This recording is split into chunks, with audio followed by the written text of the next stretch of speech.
खुशियाँ मनाओ रे।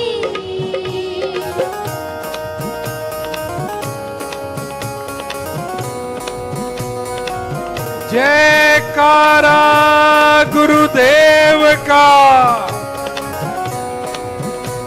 जयकारा गुरुदेव का, धन्य हुआ सब जन। जयकारा गुरुदेव का। आइएगा। सबसे पहले आदरणीय प्रदीप जी पीएनसी साहब, आज उनके सुपौत्र का जन्मदिन भी है। दोनों पुत्रवधू और सुपौत्र आकर श्रीफल अर्पण करें और पाद प्रक्षालन करवाएं सुपौत्र से। और पाद प्रक्षालन की कड़ी में हम आवाज देना चाहेंगे। हाँ, आज पवन जी का भी आज जन्मदिन है, वह भी श्रीफल अर्पित करें।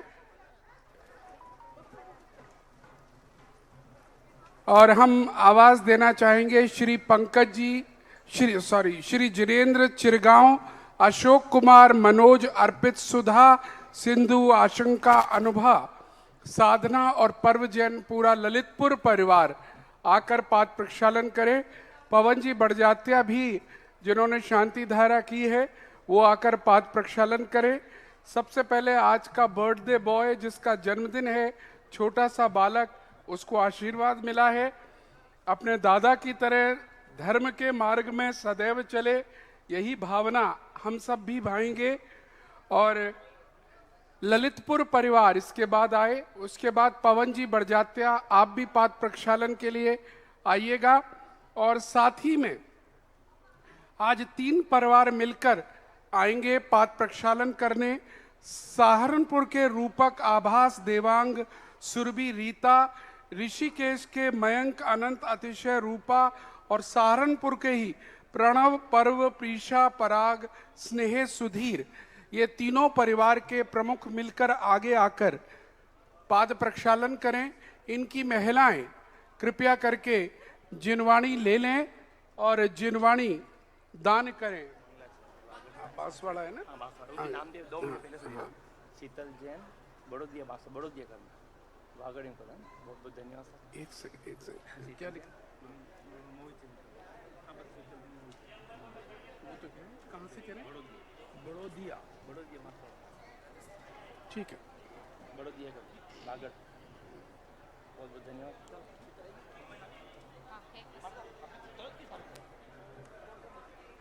जिन परिवारों के हमने नाम लिए हैं उन सबसे हम अनुरोध करेंगे कृपया जिनवाणी ले लें और जिनवाणी दान करें। उनकी महिलाएं आकर यहां पर।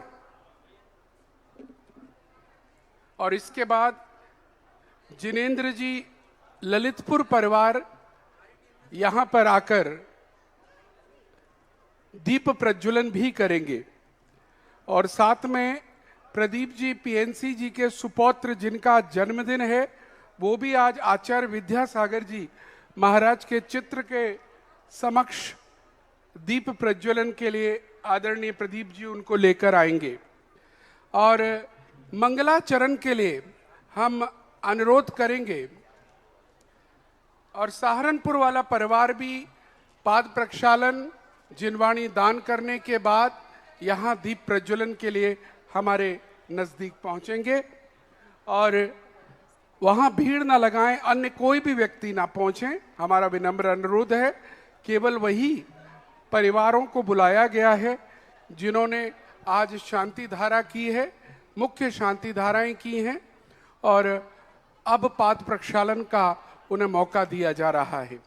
और इसके बाद उन सभी परिवारों को यहाँ पर आकर दीप प्रज्वलन करना है आचार्य विद्यासागर जी के चित्र के समक्ष। जिनवाणी दान कर रही हैं उनकी महिलाएं। और मंगलाचरण के लिए हम आवाज देना चाहेंगे श्रीमती शीतल जैन, मोहित जैन, बड़ोदिया और बागड़ से, बांसवाड़ा से जो आई हुई हैं वो तैयार रहें। जय बोले संत शिरोमणि आचार्य गुरुवर श्री विद्यासागर जी महामुनिराज की, निर्यापक श्रमण जगत पूज्य मुनि पुंगव श्री 108 सुधा सागर जी महाराज की, समस्त मुनि संघ की।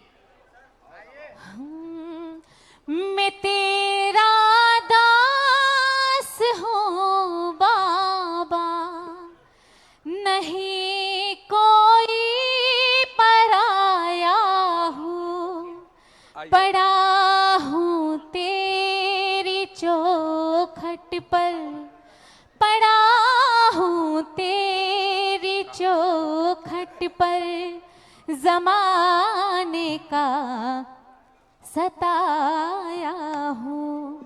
मिला जो राह में राही, वही ठोकर लगाया है। मिला जो राह में राही, वही ठोकर लगाया है। नजर भर देख लो बाबा, नजर भर देख लो बाबा, यही अरदास लाया हूँ। कृपा कर दो कृपा सिंधु, ये सेवक द्वार आया है।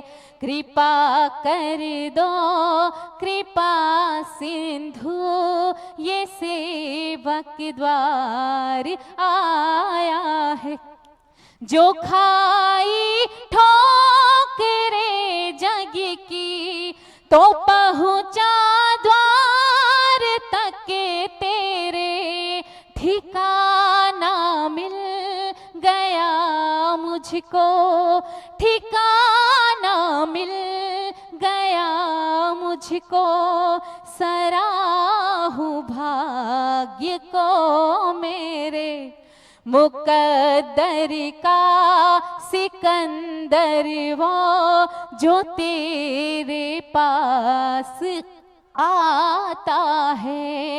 नजर भर देख लो बाबा, नजर भर देख लो बाबा, यही अरदास लाया है। कृपा कर दो कृपा सिंधु, ये सेवक द्वार आया है। तेरा गुणगान करने का मुझे वरदान मिल जाए। तेरे चरणों में खुद को ही, तेरे चरणों में खुद को ही, तेरे चरणों में बिछे जाए। प्रभु आस्थान मिल जाए, इसी के वास्ते मैंने दामन फैलाया है। नजर भर देख लो बाबा, नजर भर देख लो बाबा, यही अरदास लाया है। कृपा कर दो कृपा सिंधु, ये सेवक द्वार आया है।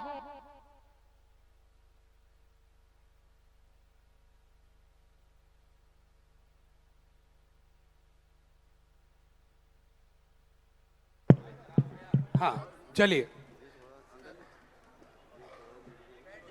अच्छा चलिए जरा जोरदार तालियां। बहुत भाव के साथ बहुत ही सुंदर भजन की प्रस्तुति करी। एक एक शब्द में दम थी, लेकिन आपकी तालियों में दम बिल्कुल नहीं आई है। उसी प्रकार से तालियां। और एक विनम्र अनुरोध, महिलाओं से बहुत नजदीक बैठ गई हैं, हमारी कैमरा टीम को कवर नहीं कर पा रहे हैं आपको कम से कम 3 फुट की जगह, 1 मीटर की जगह छोड़नी पड़ेगी, तब आपकी फोटो कवर कर पाएंगे। आइएगा। आज बहुत सारे लोग आज भी बाहर से हैं, नवी मुंबई के लोग भी हैं, हम बुलाएंगे उनको, लेकिन प्रवचनों के बाद जरूर मौका। बड़ौदिया के लोगों को भी बुलाएंगे, लेकिन पूज्य गुरुदेव से हम अनुरोध करेंगे अपनी अमृतमय वाणी से हम सभी को अनुग्रहित करें। जय श्री ओम नमः सिद्धेभ्यः, जय श्री ओम नमः सिद्धेभ्यः, जय श्री ओम नमः सिद्धेभ्यः। सर्वमंगलमांगल्यं सर्वकल्याणकारकं प्रधानं सर्वधर्माणां जैनं जयतु शासनम्। पंच परमेष्ठी भगवान की आचार्य श्री गुरुवर कुंद कुंद महाराज की आचार्य श्री गुरुवर विद्यासागर महाराज की।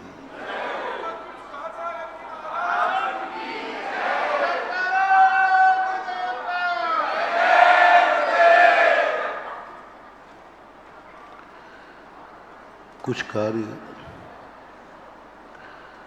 कुछ वस्तुएं अच्छी होती हैं, अच्छे होते हैं, लेकिन वो हर स्थान पर प्रत्येक समय पर ग्रहण करने योग्य नहीं होते। अच्छे हैं लेकिन वो सदा अच्छे कार्य, अच्छी वस्तुएं, अच्छे व्यक्ति सदा सर्वत्र किए जाएं, ऐसा कोई नियम नहीं। हे वस्तु, छोड़ने योग्य वस्तु सदा त्याज्य है, ऐसा कोई नियम नहीं। कुछ वस्तुएं ऐसी हैं जो सदा के लिए शाश्वत रूप से त्याग कर देना चाहिए, क्योंकि वो इतनी बुरी हैं, इतने गंदी हैं, जिनके लिए जैनाचार्यों ने अच्छे कुल वालों से कहा कि इतनी वस्तुएं तो तुम्हारी जन्म से ही त्याग होना चाहिए, जिंदगी में कभी प्रवेश भी नहीं होना चाहिए। जैसे हमारे यहाँ मध्य मधु मास कहते हैं, जिसको हमारे यहाँ सप्तवेशन बोलते हैं। ये तो सर्वथा त्याग है। कुछ हे वस्तुएं में एक गुण होता है, ये है, त्यागने योग्य है, लेकिन छोड़ना नहीं, क्योंकि उनमें एक गुण होता है। बुरी वस्तु में कह रहा हूं, एक बुरी वस्तु वो है जिसमें एक गुण होता है, वो अच्छाई को प्राप्त करा करके छूट जाती है। बुरी वस्तुओं में भी एक गुण होता है। जहर में भी एक गुण होता है कि वो मरने वाले को भी जिंदा कर देता है, सभी को नहीं। जहर भी औषधि है। जहर मारता ही है, सो बात नहीं। जहर बुरा है, इसमें कोई संदेह नहीं। जहर का नाम ही गंदा है, कोई संदेह नहीं। लेकिन जहर में भी एक गुण है, औषधि गुण, वो जला भी सकता है।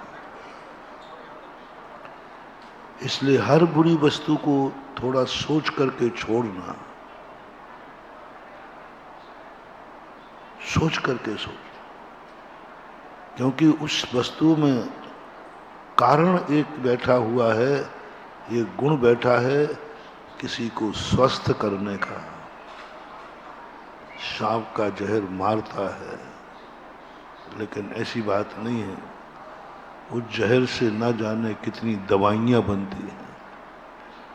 धतूरा औषधि है, वो मारक है, लेकिन उसमें गुण है कि वो जिंदा भी करता है। कितनी संसार की वस्तुएं हैं जो एक ना एक कोई अच्छा गुण लिए रहते हैं। उन वस्तुओं को है तो जानना है। दो रूप में देखो आप, एक देखो सृष्टि को हे रूप में, कितनी वस्तुएं हैं जो हमसे भिन्न हैं। तुमसे अलग कौन? तुम्हारी प्रतीति कह रहा हूं, शास्त्रों की नहीं, शास्त्रों की भाषा नहीं बता रहा हूं, आपको अपने अनुभव में लाओ। कितनी वस्तुओं की तुम लिस्ट बना पाते हो जो तुम नहीं हो, तुमसे भिन्न है। रिपीट करता हूं, तुम नहीं हो, तुमसे भिन्न है। उनके संबंध में सोचो। जब भी कोई वस्तु तुम्हें दिखे, सोचो, एक सोचना, क्या यह तुम हो? नहीं। हमें स्पष्ट रूप से समझ में आ रहा है, यह मेरे से भिन्न है, अलग है।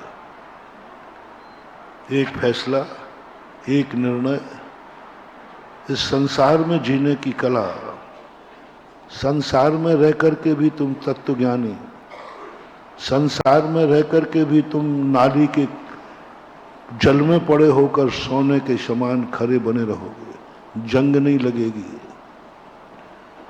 पानी के संयोग में जाकर के लोहा बन के रहोगे, जंग लग जाएगी। और उसी पानी में सोना बन के रहोगे, सदा चमकते रहोगे कीचड़ में भी।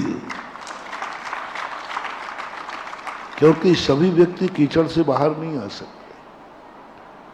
कुछ लोगों की मजबूरी है, उनको कीचड़ में ही रहना है, आप नहीं निकल सकते। कितने लोग संसार की गृहस्थी में फंस चुके हैं, वे निकलना चाहते लेकिन नहीं निकल सकते। कितनी मजबूरियां आपके सामने। कौन धर्म नहीं करना चाहता, कौन धर्मात्मा नहीं बनना चाहता? कल भी कहा था, कौन मुनि नहीं बनना चाहता, कौन आरिका नहीं बनना चाहता? लेकिन मजबूरी है। तुम इतने फंस चुके हो दलदल में कि तुम्हारे वहां से निकलना तुम्हारे लिए खतरा है। निकलना खतरा है। व्यक्ति अधर्म में इतना फंस जाता है कि वो धर्मात्मा होना चाहे तो वो खतरा है। इतना बड़ा पाप कर सकता है, वो साधु बनना चाहे तो खतरा है, बहुत खतरा। क्योंकि तुम लोग इतने जकड़ जाते हो। प्रारंभ में सोच नहीं पाते, सोचने को कोई मौका नहीं देते। प्रारंभ में तुम्हारा मन मस्ती में होता है, मौज में होता है। तुम्हें ज्ञान नहीं रहता कि इसका भविष्य क्या है। बालक को मिट्टी अच्छी लगती है, खा लेता है। वो सोच ही नहीं पाता कि ये मिट्टी शायद एक दिन इतनी खतरनाक हो जाएगी कि मैं कुछ भी खाने लायक ही नहीं रहूंगा। लेकिन उस समय वो खा लेता है। उसको सोचने का समय ही नहीं दिया कि शायद मिट्टी जाकर के पेट में ऐसी रूप बना दे कि हम खाने लायक ही नहीं रहे, हम जीने लायक ही नहीं रहे। लेकिन नहीं सोचता कि एक बालक की कहानी नहीं है, ये सारे जगत की कहानी है। न जाने कितनी चीजें तुमने खा रखी हैं, कितनी चीजें तुमने सोच रखी हैं, कितने चीजों के साथ तुम्हारी जिंदगी व्यतीत हो सकी है। अब तुम सोचोगे, सोचना ही तुम्हारी रूह कांप जाएगी। अब तुम्हें सोचना मुश्किल है कि मैं कभी घर छोड़ करके जा सकता हूं, जा सकती हूं। कल्पना दिखती है, अंधेरा दिखता है, चारों तरफ से अंधेरा दिखता है। जाके क्या करूं? भागना नहीं है, जाना है। भाग के आओगे, भगोड़े कहलाओगे। तुम कहो कि महाराज मैं तो भाग दूंगा दौड़ लगा के। नहीं, भागना नहीं, भागना नहीं है, निकलना है। ये जो भागने वाले लोग होते ना, ये कभी कभी घरों में रहते हैं, थोड़ी थोड़ी परेशानियों से भाग जाते हैं, और फिर भाग करके बम्बई में पहुंचते हैं तो वहाँ होटलों पर कब्बसी मांझते हुए मिलते हैं। और झगड़ा किस पे हुआ था? एक गिलास पानी मांगा तो पानी नहीं दिया, कितने उठा के पी ले। अच्छा, मेरा इतना बड़ा अपमान, छोटी सी बात पर झगड़ा हुआ और भाग गया। अब वहां किन को पानी भर के दे रहा है? भगोड़े नहीं बनना। जैन दर्शन कहता भागना नहीं, पलायनवादी नहीं होना। भाग कर जाओगे तुम्हारा इतना दुखमय जीवन हो जाएगा कि भागने वाला ना तो लौट पाता है और ना जिंदगी सुख से जी जाता है। निकलना है, और निकलना तुम्हें संभव है नहीं, क्योंकि तुम इतने बड़े बड़े अपराध कर चुके हो कि जेल तुम्हें निकलने नहीं देगा, कानून तुम्हें निकलने नहीं देगा। तुमने बहुत बड़े बड़े अपराध कर लिए, जेल से निकल नहीं सकते। बस एक तरीका है, जेल से भाग जाओ। निकल सकोगे नहीं, निकलने की कोई गुंजाइश नहीं। सारी तुम्हारी याचिकाएं खारिज हो गई, राष्ट्रपति याचिका भी खारिज हो गई। अब निकलने की कोई गुंजाइश, बस एक गुंजाइश है भागने की। उसकी मैंने मना कर दी, कभी जेल से भागना मत। वो जेल में रहना और जेल से भागना, दोनों में से खतरा किस में है और अच्छा किस में है? जेल से भागना खतरनाक है, जेल से भागना खतरनाक है। जेल से भागने वाले को इनकाउंटर की छूट है पुलिस को। भागने वाले को गोली मार सकता है पुलिस वाला, इनकाउंटर कर सकता है। इनकाउंटर बने ही उनके लिए था जो भागने वाले हैं। इसलिए अच्छा है कि यदि जेल से निकल न सको तो भागना मत, जेल में बने रहना। कम से कम जिंदा तो रहोगे, कम से कम कभी कभी परिवार वालों से मिल भी लोगे, और हो सकता है कभी कभी महाराज भी जेल में प्रवचन करने चले जाएं तो दर्शन गुरु के भी। भागने के बाद को इनकाउंटर कर दिए जाओगे, और फिर जो धाराएं लगेंगी वो इससे ज्यादा खतरनाक होगी। इसलिए जैन दर्शन ने, महावीर स्वामी ने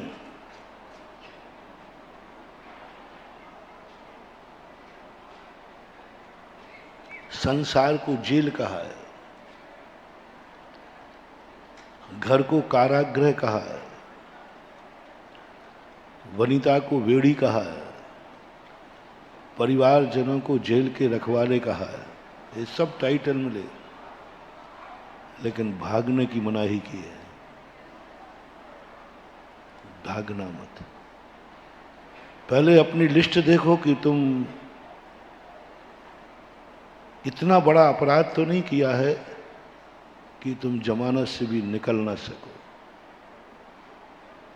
यदि छोटे मोटे हैं तो निकल जाओगे, ज्यादा घबराओ मत। लेकिन तुमने इतना प्रपंच रोप लिया है, इतना प्रपंच रोप लिया है कि अब तो इस घर से भी निकलना मुश्किल है। नहीं निकलना, भागना नहीं। मानव अधिकार का कोर्ट केस हो सकता है। अब एक तरीका है कि संसार में रह करके अपने आप को स्वर्णमय बना लो, स्वयं कमल के समान बन जाओ कि पैर भरी कीचड़ में रहें लेकिन दिमाग जल से ऊपर रहे। पैर तो कीचड़ में रहेंगे, गृहस्थी है तो पाप तो होगा, गृहस्थी है तो आरंभ परिग्रह तो होगा, गृहस्थी है तो हिंसा झूठ तो होगा, वो तो पैर तो कीचड़ में थे, हैं और रहेंगे। बस एक छूट है, मस्तिष्क। कमल का ऊपर का भाग है ना, नीचे का भाग कीचड़ में रहता है, ऊपर का भाग कमल का। अपना ऊपर का भाग यानी दिमाग, ज्ञान, सोच, सोच को इतना अच्छा बना दो, इतना अच्छा बना दो, इतना सुगंधित बना दो, इतना ब्यूटीफुल बना दो कि पैर भली कीचड़ में बने रहें, लेकिन सारी दुनिया तुम्हारी इस कमल को देख करके तुम्हें पूजा की थाली में सजाने का मन बना देगा। कहा है शास्त्रों में, एक गृहस्थ को जो ऐसे कुल में जन्मा, ऐसी जाति में जन्मा जहां कीचड़ को हटाने का कोई साधन नहीं, यदि वो भाग भी जाए घर से तो कोई शरण देने वाला नहीं, चांडाल कुल में जन्म गया। कर्म ने सब तरफ से कीचड़ दे दिया, कुल ऐसा दे दिया, सब कुछ ऐसा दे दिया। अब वो क्या करे? वो घर से भाग भी जाए तो कोई मुनि महाराज शरण नहीं देंगे, कोई दीक्षा नहीं देगा, कोई मंदिर में स्थान नहीं देगा, कोई नहीं हो, कोई उसको रखेगा ही नहीं, कोई पास ही नहीं रहा, क्योंकि वो चांडाल है। अब क्या करे उसको? इतना गंदा, कुल भी गंदा, जाति गंदी, शरीर गंदा, सब कुछ, धंधा गंदा, रोटी रोजी कमाता है फांसी दे करके, फांसी लगाता है। इतना बड़ा पाप, दूसरों की हत्या करता है तब उसको वेतन मिलता है।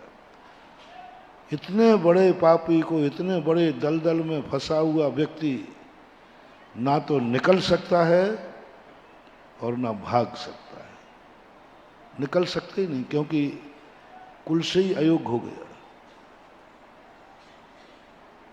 उससे कोई महाराज भी दीक्षा भी नहीं देंगे, आहार भी नहीं लेंगे उससे, वो भगवान के चरण भी नहीं छू सकता, अभिषेक भी नहीं कर सकता, अनुष्ठान नहीं कर सकता, बड़ी पूजा नहीं कर सकता, द्रव्य से पूजा नहीं कर सकता।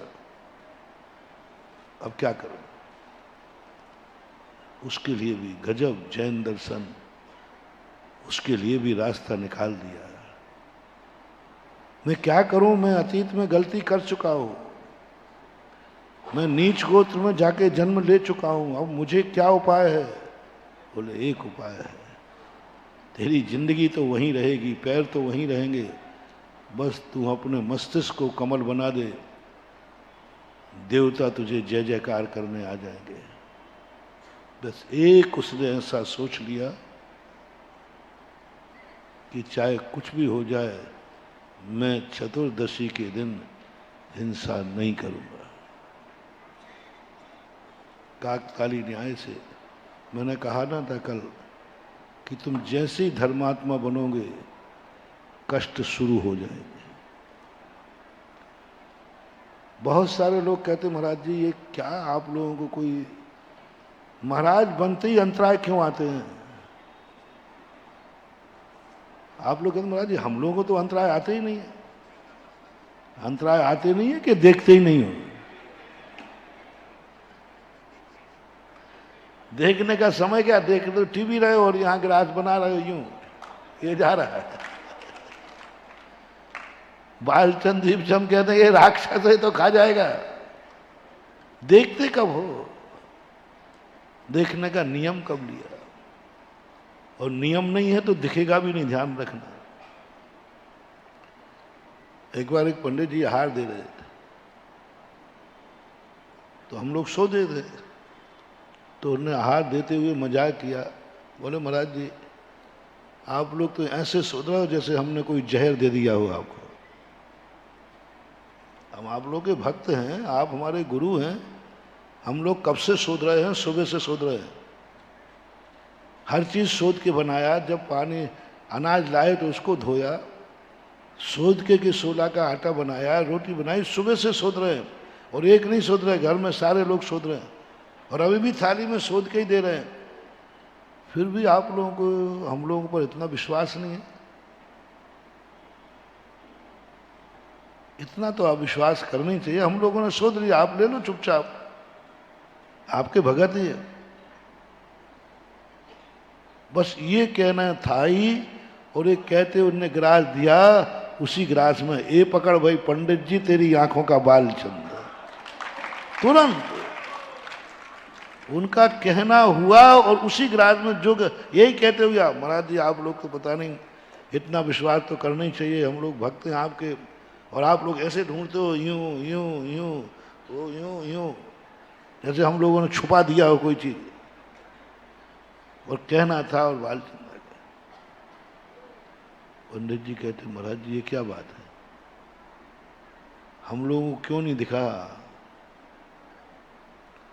क्यों नहीं दिखा।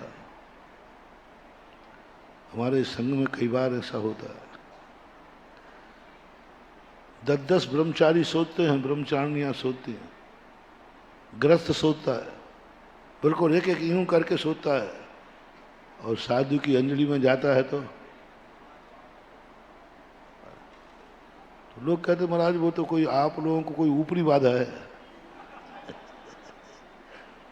कोई ऊपरी बाधा है, कोई देव आप लोगों के पीछे। तो हम लोग सोचते हैं तब तो वो गायब कर देता है, और जैसे ही आपके आचार्य जी से कहा महाराज जी ये क्या बात है, हम लोगों ने इतनों ने शोधा तो हमें मिला नहीं। आचार्य जी ने कहा शोधने का नियम आपका नहीं है, साधु का है। तुम्हारी आंखें जरूर वहां हैं, लेकिन उपयोग कहाँ है। आंखें जरूर तुम्हारी ग्रास को देख रही हैं, लेकिन तुम्हारा उपयोग तो चंचल है, तुम्हारा उपयोग तो पता नहीं किस किस में जाता है, एकाग्र नहीं है। तुम सोचते हुए भी 17 बातें तुम्हारे दिमाग में आ रही हैं, और साधु सोचते समय उसका मन, उसका उपयोग सब कुछ उसी में है, दूसरी तरफ उसका उपयोग गए, क्योंकि उसका नियम है। और तुम्हारे लिए नहीं दिखेगा तो तुम्हारा कौन सा व्रत जा रहा है, हमारा तो व्रत चला जाएगा। नियम है ना, साधु को दिख जाता है। जैसे ही तुम धर्म करने शुरू करोगे, असाता वेदनी कर्म का उदय शुरू होता है। कल मैंने आपको होमवर्क दिया था, अधर्म करोगे, धर्म से दूर रखोगे, रावण जैसे सुख पाओगे। रावण को भजोगे, रावण के आचरण अपनाओगे, रावण ने जो किया, रावण पुराण पढ़ो, जो भी रावण ने भव भवांतरों में किया वो तुम करना, रावण जैसा सुख पाओगे। और रामचंद्र जी का जीवन पढ़ोगे तो रामचंद्र जी जैसे दुख पाओगे। फैसला आपके हाथ में, क्या बनना है। राम बनना तो तैयार रहो दुखों के लिए, फार्म भरो। मुझे राम को जितने दुख आए उससे भी अनंत गुणे आए तो भी मैं राम ही बनने को तैयार हूं। बस ये फैसला करना, बस इतना सा निर्णय करना है। तो कल कहा था उन्होंने, धर्म आत्मा की पर्याय नहीं बन पा रहा है, धर्म अभी हमारे शब्दों की पर्याय बना है। शब्द हमारा, धर्म हमारा लोभ कसाय की पर्याय बन रहा है। धर्म से हमारी लोभ कसाय प्रबल हो रही है।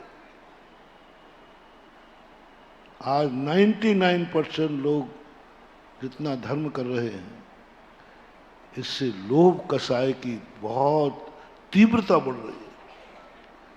लोभ कसाय को हवा दे रहा है धर्म। लोभ कसाय, धर्म वह था जिससे राग द्वेष खत्म होते। राग द्वेष निवृत्त ही चरणम प्रतिपद्यते साधु। धर्म वो है जिसमें राग द्वेष खत्म हो, पर से निवृत्ति मिले। लेकिन आज जितना भी धर्म, 99 धर्म, आज का धर्म कसाय को बढ़ा रहा है। और सबसे ज्यादा कसाय आज धर्म करने वाला के कसाय लोभ कसाय बढ़ती है। जितना जितना वो धर्म करेगा उसकी लोभ कसाय बढ़ेगी। कुछ ना कुछ चाह रहा है धर्म से, धर्म से कुछ चाह रहा है, धर्म को नहीं चाह रहा है। धर्म से लेना चाह रहा है, धर्म को देना नहीं चाह रहा है। धर्म से पाना चाह रहा है, धर्म के लिए त्याग नहीं करना चाह रहा। धर्म से लेना चाहता है, धर्म के लिए त्याग करने को कोई तैयार नहीं। आज मैंने आप लोगों का सारे धर्मों का सर्वे किया। आज धर्म लोभ कसाय को सबसे ज्यादा बढ़ा रहा है। सब तरफ से लोभ कसाय। धर्म करेंगे हमारा मकान बन जाएगा, धर्म करेंगे हमारा व्यापार चल जाएगा, धर्म करेंगे हमारा ये हो जाएगा, धर्म करेंगे हमारे पास पैसा आ जाएगा, धर्म करेंगे हमारे यहाँ बाल बच्चे हो जाएंगे, धर्म करेंगे हमारा ये हो जाएगा। कहीं ना कहीं से आप देखना, धर्म से आपके लोभ कसाय की तीव्रता बढ़ती जा रही है। राग बढ़ रहा है धर्म से। मंदिर आने वाला राग बढ़ा रहा है, मंदिर राग बढ़ा रहा है, लोभ कसाय बढ़ा रहा है। माला से लोभ कसाय बढ़ रही है,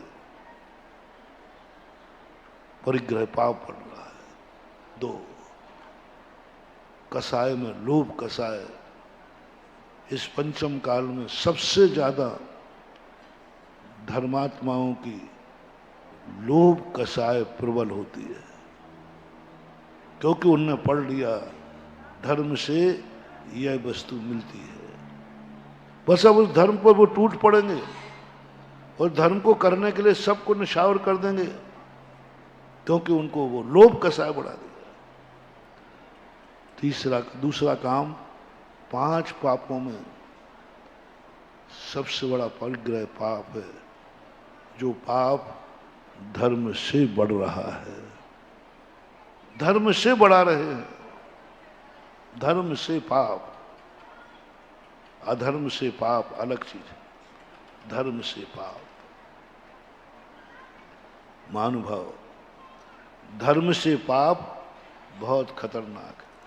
निधत्त निकाचित कर्म तभी बनते हैं जो धर्म से पाप कमाता है। अंजन चोर बहुत बड़ा पापी था, लेकिन समझ में नहीं आया, इतना बड़ा पापी होकर के एक अंतर मुहूर्त में सब कर्म काट लिया।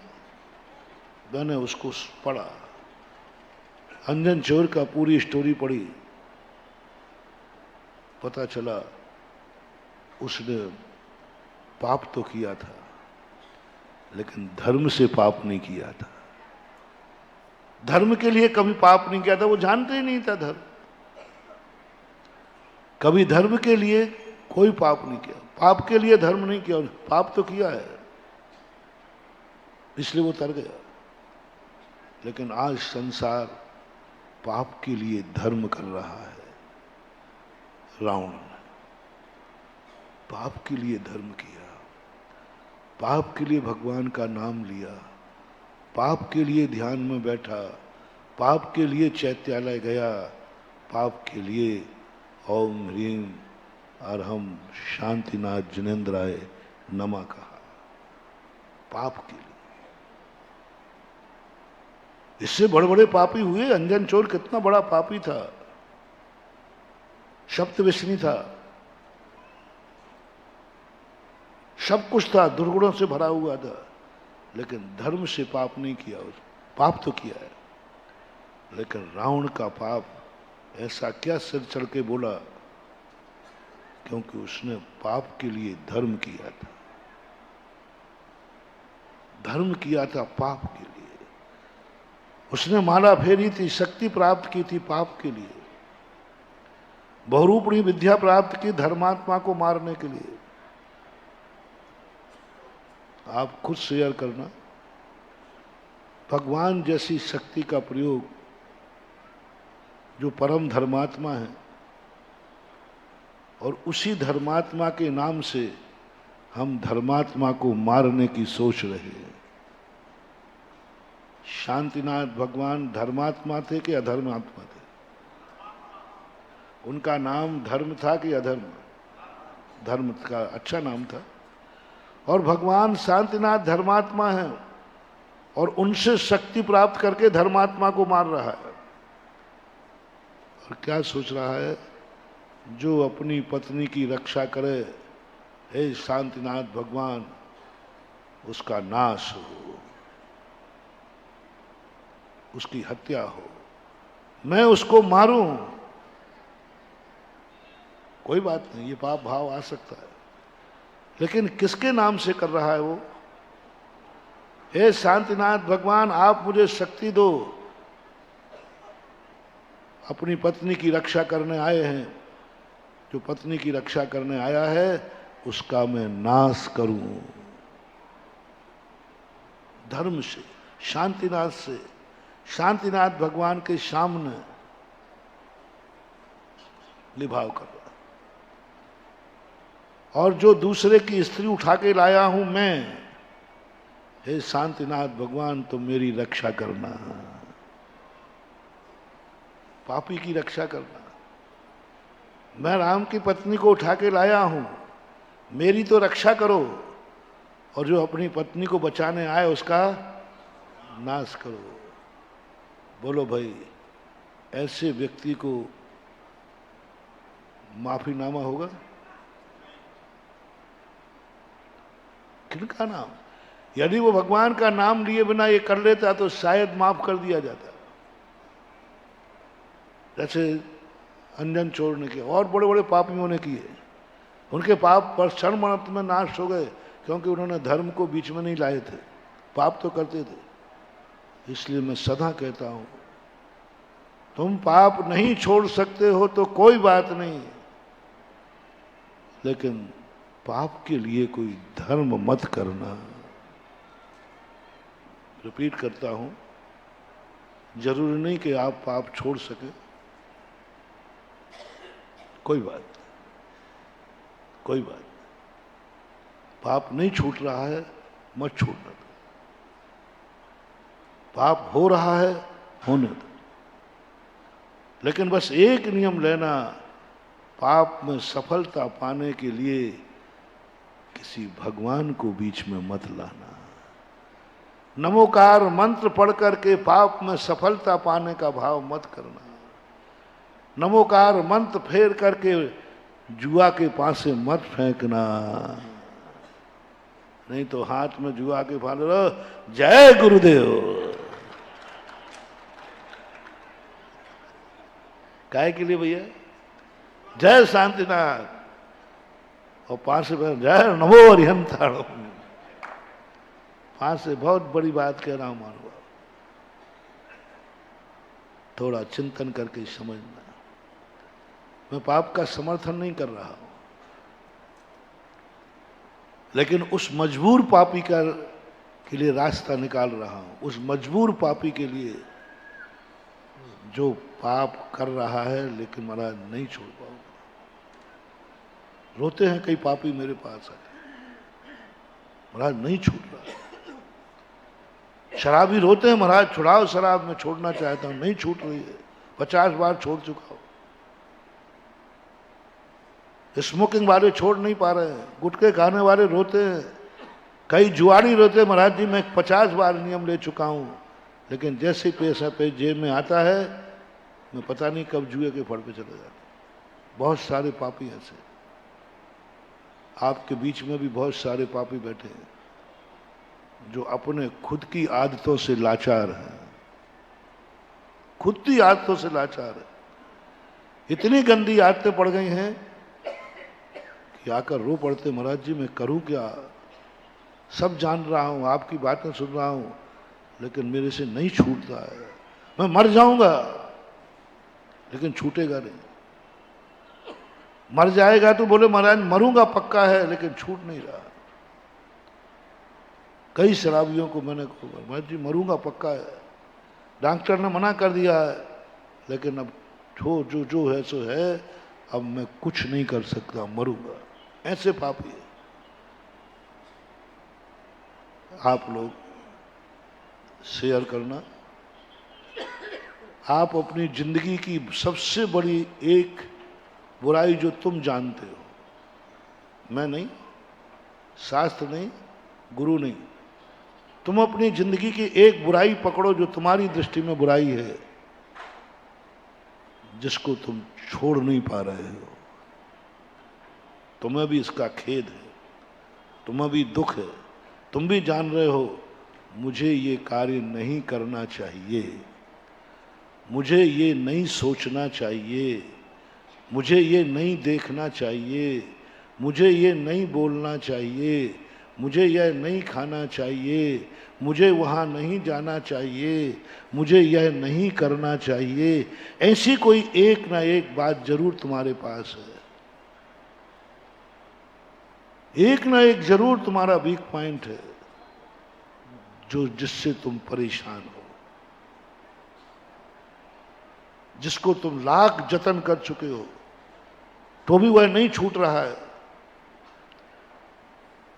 ऐसा पाप भी तुमसे हो रहा है, ऐसी गलती भी तुमसे हो रही है जो छोड़ने पर भी नहीं छोड़ पा रहे हो। आज मैं ऐसे मजबूर पापियों के लिए एक रास्ता दे रहा हूं। कोई बात नहीं, नहीं छूट रहा ना पाप, नहीं छूट रहा, मौत के साथ ही छूटेगा, मौत के साथ ही छूटेगा, छूट ही नहीं सकता। कोई बात नहीं, बस एक नियम ले लो, एक नियम ले लो, मैं पाप तो करूंगा लेकिन इस पाप के बीच में कभी धर्म को और भगवान को नहीं लाऊंगा।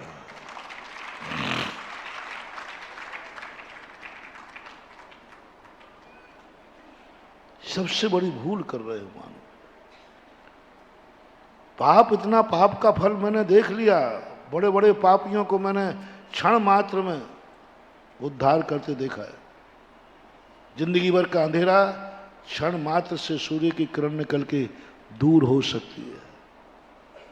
पूज्य वर्मांतुंग आचार्य महाराज ने भक्तांबर में लिखा, हे भगवान क्या दूरे सहस्त्र किरणा कुरुते प्रभु, आपके मन को प्रफुल्लित कर देगा। जिंदगी भर का किया हुआ अंधकार एक किरण निकलते ही सूर्य की भाग जाएगा। तुमने जिंदगी भर जितने पाप किए हैं चिंता मत करो, किसी एक दिन किसी गुरु के मुख से निकली हुई शब्द की एक किरण जिंदगी भर के अंधकार को दूर कर देगी।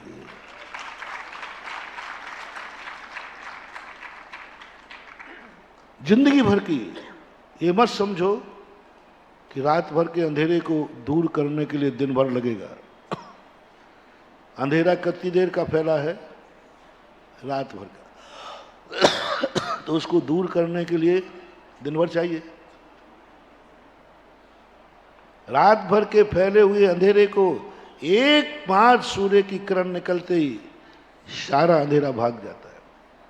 इसी प्रकार जन्म जन्म के किए हुए पाप, जन्म जन्म का जिंदगी का मिथ्यात्व, जन्म जन्म की कसाएं, महानुभाव एक क्षण लगना है, एक सूर्य की किरण तुम्हारे जीवन में प्रवेश करेगी, सब अंधकार मिट जाएगा। अंधकार मिटने के लिए कोई ज्यादा मेहनत नहीं करना, बस इतना ही सा कहना है मेरा। अंधकार कितना भी कठिन हो मिटा जा सकता है, बस बस तुम उल्लू तो नहीं हो, बस बस तुम अंधे तो नहीं हो। अंधकार मिटा जा सकता है, लेकिन अंधा है तो अंधे का अंधकार, क्योंकि वो तो दिन में भी, बस अंधे मत हो। अंधकार आता है, आने दो। अंधकार को मिटाना बहुत सरल। तुम लोग अंधकार से घबरा रहे हो, तुम लोग अंधकार से घबरा रहे हो।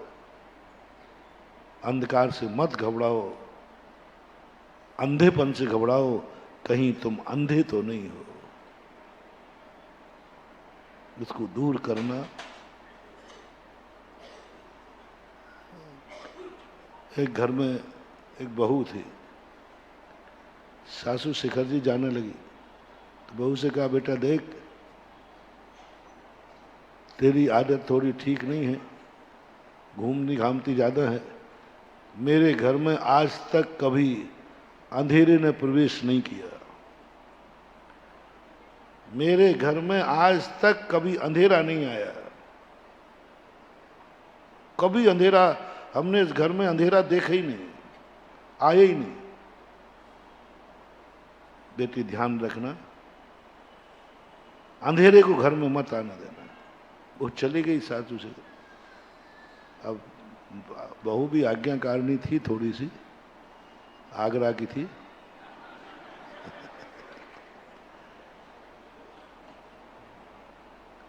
आज्ञाकारिणी थी क्योंकि वो, लेकिन अभी देखना, तो बेचारी बस शाम हुई और अंधेरा आने लगा तो वो एक डंडा लेके बैठ गई। बोले, ये अंधेरा क्यों अंदर आ रहा है, देखो घुस रहा है, इस कमरे में आ गया। सब कमरे में डंडा मारे अंधेरे को, इतने डंडे मारे कि डंडा टूट गया और हाथ भी छाले पड़ गए। बोले, अंधेरा बहुत डीठ है, बहुत डीठ है, बहुत डीठ है। इतने डंडे मारने के बाद भी नहीं भग रहा है, ये सासू ही से मानेगा, ये मेरे से तो मान ही नहीं रहा है। अब बोलो, वह बहू आज्ञाकारिणी थी मां की, क्योंकि आगरा की थी, और आगरा की आज्ञाकारिणी बहू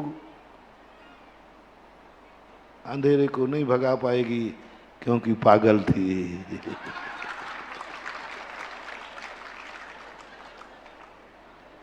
आज्ञाकारिणी थी लेकिन पागल थी। अब माँ, बेटी क्या कर रही है, पूरे में अंधेरा। बोले, माँ जी आप हाथ देख लो, ये डंडे पड़े हैं, ये अंधेरा तो तेरे से, अब तुमसे ही मांगेगा माँ जी। मेरी तो ये कुछ भी नहीं सुनी, कुनते ही नहीं, जितने डंडे मारते गए उतना अंधेरा और बढ़ता गया। ये डीठ है। बोले, बेटा क्या किया तूने? बोले, डंडे लेकर बैठ गई थी दरवाजे पर। अरे बाहुली, हाँ अब पक्का हो गया कि तू आगरे की है, ये नहीं करना है। देख, एक क्षण मात्र में माचिस की काड़ी लिखाई और माचिस की काड़ी जलाकर जैसे दीप जलाया, बोले, बेटा देख, किसी कोने में अंधेरा दिख रहा है? बोले, माँ जी नहीं दिख रहा है। बस महानुभाव, धर्म भी एक ऐसी ही कला है। ये अंधेरा, ये संसार, ये मिथ्यात्व, ये कसाएं डंडों से नहीं जाएंगे। कर्म जलाना है। वो एक भजन गाते ना तुम, कर्म जले जल जाए, होली सी मती जलइयो। होली सी नहीं जलाना है। इन कर्मों को कोई जलाने का अर्थ ही नहीं है कि अपन को डंडे लेके बैठ जाए। नहीं, एक भेद विज्ञान, भेद विज्ञान की कला, ज्ञान कला जिनके घट जागी, बेजग माही सहज बैरागी। पंडित जी साहब बनारसी दास, नाटक समय सार की पंक्ति। ज्ञान कला जिनके संग जागी, बेजग माही सहज बैरागी। ज्ञानी मगन विषय सुख भोगी, यह विपरीत संभव नहीं। एक ज्ञान करना। कल्याण मंदिर स्तोत्र में कहा कि चंदन के वृक्ष से बड़े बड़े भुजंग लिपटे रहते और उनको इतना प्रिय होता है चंदन कि आप खींचो तो वे टूट जाएंगे, क्योंकि सांप का जो संघनन होता है असंप्राप्ता शिपाट का संघनन होता है। उनकी नसें यूं होती है, आप खींचोगे टूट जाएगा। लेकिन वो चंदन के वृक्ष को छोड़ना पसंद नहीं करते। लेकिन कल्याण मंदिर स्तोत्र के अंदर बहुत गजब की एक कला दी। इस चंदन के वृक्षों को यदि सांप को अलग करना है और सांप जैसे काटेगा तो जो चंदन जहरीला हो जाता है, अब कैसे हटाए? वो हटने वाले नहीं है। एक ही तरीका है, जैसे उस जंगल में एक मयूर आकर के वो जैसे कूकाड़ लगाती है, सारे सांप ऐसे गिरते हैं जैसे कि पत्थर टूट टूट करके गिर रहा हो। शिथिली भवंती। एकमात्र मयूर ने आवाज लगाई, जो भुजंग खींचने पर भी नहीं टूट रहे थे, वे भुजंग कैसे हो गए? अपने आप नीचे गिर जाते, सब गिर जाते। ऐसे ये भगवान जन्म जन्म की ये कर्म हमने खूब प्रयास किए तोड़ने का, लेकिन नहीं टूटते हैं हम। जैसे ही लेकिन मैंने आपके नाम की नाम आवाज लगाई, ये सारे कर्म झड़ झड़ झड़ करके झड़ गए, निधत्त निकाचित कर्म झड़ गए, जो कभी टूट सकते थे लेकिन जाएंगे नहीं। लेकिन जैसे प्रभु आपका नाम लिया, वे सब कर्म झड़ गए, पता ही नहीं चला। जैसे एक भेद विज्ञान की आवाज जगी, भेद विज्ञान, तैसे ये कर्म की लड़ियां टूट पड़ी, जो बड़े बड़े प्रयासों से भी नहीं टूटी। ये कला है। धर्म एक बहुत बड़ी कला है। हमें धर्म सीखने के लिए वो कला चाहिए, बस थोड़ी सी माचिस की काड़ी जलाना आना चाहिए, दीप जलाना आना चाहिए। घर में कभी अंधेरा नहीं आएगा। और भेद विज्ञान की कला अपनी आत्मा में जाग गई, जाओ, कभी मिथ्यात और कसायों का अंधेरा कभी नहीं आएगा। एक भेद विज्ञान, एक भेद विज्ञान की कला जाग जाए, कोई मिथ्यात प्रवेश नहीं कर सकता। बड़े बड़े मिथ्यात आएंगे, बड़ी बड़ी मुसीबतें आएंगी, लेकिन व्यक्ति को सम्यक दर्शन से नहीं डिगा सकता। सम्यक दर्शन का दीपक नहीं बुझा सकता। अंधकार, बहुत बड़ी बात बता रहा हूं, चमत्कार। आज तक कोई भी अंधकार दीपक को नहीं बुझा सका, लेकिन हर दीपक ने अंधकार को जरूर हटा दिया। क्या ताकत है अंधकार में?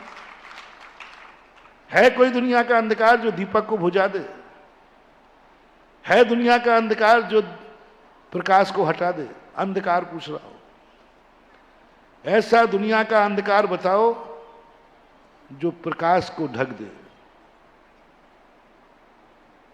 बताओ, अंधकार बताना। कि अंधकार आएगा, अंधेरा आएगा तो प्रकाश, दीपक जल रहा है। अंधकार कमरे में प्रवेश करेगा, दीपक का प्रकाश खत्म हो जाएगा। अंधकार दीपक को बुझा देगा, अंधकार दीपक के प्रकाश को निस्तेज कर देगा। है किसी के पास ऐसा अंधकार तो मुझे बताओ। मैंने तो पूरा खोज लिया, सोच लिया, आज तक कोई अंधकार पैदा नहीं हुआ जो दीपक को बुझा दे। आज कोई अंधकार ऐसा नहीं हुआ जो जलते हुए दीपक के प्रकाश को समाप्त कर।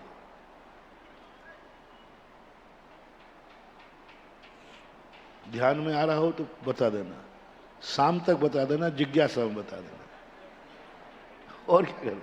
अंधकार, लेकिन प्रकाश में ये ताकत है कि नहीं? जलते ही अंधकार को भागना पड़ता है। अंधकार के आते ही प्रकाश भागता है या प्रकाश के आते ही अंधकार भागता है? अंधकार आता है सो सूर्य डूब जाता है, कि सूर्य डूब जाता है सो अंधकार आता है? समझना, बहुत गहरी बात है। सूर्य डूबता है सो अंधकार आता है। अंधकार आ गया था इसलिए सूर्य नहीं डूब गया। दीपक जल, अंधकार आया तो दीपक बुझ गया? नहीं, हो ही नहीं सकता। कहां ताकत है अंधकार में इतनी? लेकिन दीपक जलते ही अंधकार भाग जाता है। मिथ्यात अंधकार है महानुभाव, कसाय अंधकार है महानुभाव, पाप अंधकार है महानुभाव, सम्यक दर्शन धर्म दीपक है। दुनिया का कोई मिथ्यात सम्यक दर्शन की ज्योति को नहीं बुझा सकता, कोई नहीं बुझा सकता। सम्यक दर्शन की ज्योति हम बुझा देते हैं तो मिथ्यात आ जाता है। दीपक बुझेगा तो अंधकार आएगा। हेतु क्या है? अंधकार का आना कारण है दीपक को बुझने में, कि दीपक का बुझना कारण है अंधकार को आने में। सम्यक दर्शन का मिट जाना, जो अनादि काल का हमारा मिथ्यात था, अंधकार था, अनादि काल का 70 कोड़ा कोड़ी सागर प्रमाण मिथ्यात की सत्ता करने वाला एक अनादि मिथ्या दृष्टि, अनादि मिथ्या दृष्टि 25 कर्मों की सत्ता लिए है कसाय की, 26 की। 25 कसाय, 25 कसायों की सत्ता, मिथ्यात की सत्ता, और 70 कोड़ा कोड़ी सागर प्रमाण उसकी सत्ता बनी है। इतना जबरदस्त अंधकार बैठा है। और कब का है अंधकार है? अनादिकाल का। एक दिन का नहीं, 2 दिन का नहीं, एक पर्याय का नहीं, अनादिकाल का अंधकार है। देखना, चुटकी बजाते देखना, जैसे एक सम्यक दृष्टि को मात्र अंतर मुहूर्त जैसी प्रायोग उपलब्धि में गया, 70 कोड़ा कोड़ी घट करके अंता कोड़ा कोड़ी हो गया। मौत जैसे ही करण लब्धि में गया, करण लब्धि दीपक को तैयार करती है, दीपक को तैयार करती है। और एक समय लगेगा, देखना, एक समय में जैसे ही सम्यक दर्शन की प्रथम करण आई और मिथ्यात ऐसे भागा कि जैसे कभी मिथ्या दृष्टि रहा ही नहीं हो, रहा ही नहीं, खत्म मिथ्यात। अनादिकाल का मिथ्यात था, एक अंतर मुहूर्त में प्रकाश में बदल दिया। अब मिथ्यात की ताकत नहीं है कि इसने मुझे हटाया है तो मैं इसको हटा दूंगा। मिथ्यात ये कसाय मान ले कि इसने मुझे हटाया है, मैं इसको हटा के रहूंगा। मिथ्यात हटा ही नहीं सकता। असत्य के पैर नहीं होते, असत्य के हाथ नहीं होते, उसका नाम मिथ्या है। मिथ्या ने झूठा, ताकत है ही नहीं, झूठी ताकत दिखा रहा है। मिथ्या का अर्थ क्या है? झूठा, असत्य। असत्य के पैर नहीं होते, हाथ नहीं होता, दिमाग नहीं होता, और वो किसी का नहीं होता,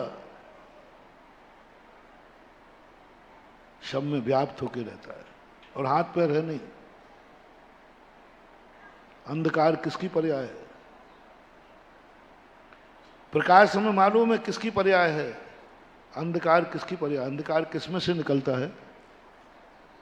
प्रकाश लाइट में से निकल रहा है, दीपक में से निकल रहा है, सूर्य में से निकल रहा है। अंधकार कहाँ से निकलता है? कौन से कुएं से निकलता है? और अंधकार पुद्गल की पर्याय है। ध्यान रखना, बड़ा रहस्यमय महानुभाव, बहुत बड़ी चीज है। पुद्गल की पर्याय है प्रकाश। उज्ज्वल उमा स्वामी महाराज का तम और प्रकाश, ये दोनों पुद्गल की पर्याय है। तो प्रकाश किन से निकलता है वो उनके नाम मुझे पता है, लेकिन अंधकार किन से निकलता है उसका एक नाम बताओ, आपको पता हो तो। अंधकार किसकी पर्याय है? जैसे हमने कहा ना, सूर्य से प्रकाश, दीपक से प्रकाश, रत्नों से प्रकाश, लाइट से प्रकाश, ऐसा अंधकार कहाँ से? कोई एक वस्तु बताओ जिसमें से अंधकार आता हो। है ही नहीं, है ही नहीं। अंधकार कोई चीज ही नहीं है। प्रकाश के अभाव का नाम ही अंधकार है। प्रकाश के, अंधकार के अभाव का नाम प्रकाश मत कहना। प्रकाश का अभाव ही अंधकार है। सम्यक दर्शन का अभाव ही मिथ्या दर्शन है। अभाव रूप है क्योंकि वो सब में व्याप्त है। पुद्गल की पर्याय है, किसी एक की नहीं। पुद्गल की पर्याय है अंधकार, सबकी पर्याय है। एक भी पुद्गल ऐसा नहीं है जिसकी अंधकारमय रूप पर्याय नहीं हो। बस यदि उसको, इसलिए इसका कोई धनी धौरा नहीं है, अंधकार का कोई धनी धौरा नहीं है, अंधकार के पास कोई ताकत नहीं है, प्रकाश का धनी धौरा है। प्रकाश एक लिमिटेड वस्तुओं में से आता है और वो प्रकाश एक बार आ जाए, बस अपन को मिथ्यात्व से नहीं डरना, अपन को सम्यक दर्शन का दीपक बुझ ना जाए, ये सावधानी रखना है। बस आने दो प्रकाश को। इतना बड़ा प्रकाश है, अंधकार है। प्रकाश तो 4-5 आइटमों से आ रहा है, अंधकार तो हर आइटम से आ रहा है। अपने शरीर में से अंधकार निकल रहा है, डिब्बे में से, माइक में से, इसमें से, सब एक एक परमाणु में से अंधकार निकल रहा है। किसी भी पुद्गल को, सब पुद्गल की पर्याय अंधकार में है, कुछ गिनी चुई प्रकार। बस अपन को मिथ्यात्व से नहीं डरना, इतने बड़े मिथ्यात्व से नहीं डरना। बस एक सावधानी रखना है, दीपक को जला के रखना है, घी खत्म ना हो जाए, हवा के झोंके से ना बुझ जाए। बस कुछ नहीं करो, पॉजिटिव। कुंद कुंद भगवान यही तो कहते हैं, क्यों डर रहा है मिथ्यात्व से? जब तक तेरे पास सम्यक दर्शन रूपी दीपक है, अंधकार की औकात नहीं है जो तेरे लिए छू भी ले। अंधकार बड़ा है, प्रकाश छोटा है। प्रकाश का आइटम छोटे हैं, प्रकाश देने वाले कम हैं, प्रकाश का एरिया कम है। अंधकार का एरिया बहुत ज्यादा है, बहुत ज्यादा। अंधकार का एरिया बहुत है, प्रकाश का बहुत कम है। आलोक आकाश पूरा अंधकारमय है। लोक में भी कितने स्थान हैं जो अंधकारमय है, पूरा अधोलोक अंधकारमय है।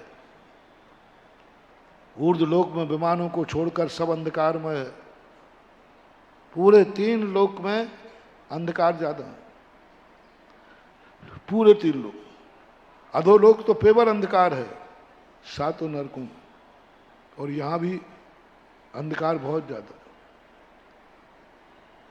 आगरा संभाग को लेते हैं, बोलो पूरे आगरा संभाग में रात में प्रकाश ज्यादा होता है कि अंधेरा ज्यादा रहता है?